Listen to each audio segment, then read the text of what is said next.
At the Mount Airy Resort in the Poconos of Pennsylvania, Reverend Gilbert Caldwell and his wife Grace are arriving for their second honeymoon. We're here. They were greeted warmly. Oh, how are you? A sharp contrast to their first visit, 60 years earlier. In 1957, they were married in North Carolina, then drove 8 hours, only to be turned back for being black.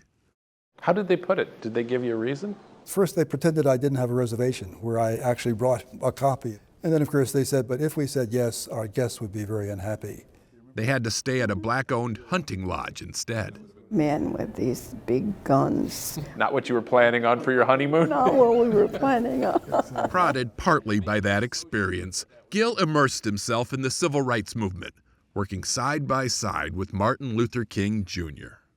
Today, he speaks about the movement, which is how he ended up at Bear Tavern Elementary in Titusville, New Jersey last year. He told the honeymoon story, as he'd done 100 times before. But for whatever reason, this group of fifth graders really took it to heart.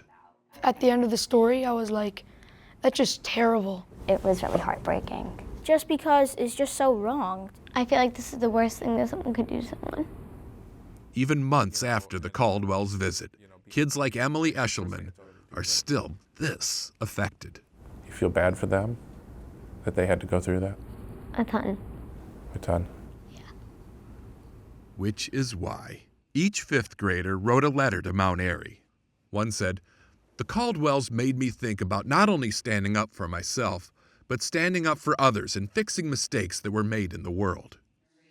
In closing, the kids requested an all-expense-paid honeymoon redo, which they got. It makes me feel really good inside because we know that even though we're just kids, we made an impact on the world. It was really magnificent to know that kids cared that much. Oh, the rug feels so nice. I should mention that the original Mount Airy was torn down years ago. What a beautiful place. This is a new building with new owners who were just so impressed with the kids, they wanted to help make it right. Maybe was this worth waiting 60 years for? Obviously, this does not make up for decades of racial injustice, but it's a step and a sign that we can get there. Steve Hartman, on the road, in the Poconos.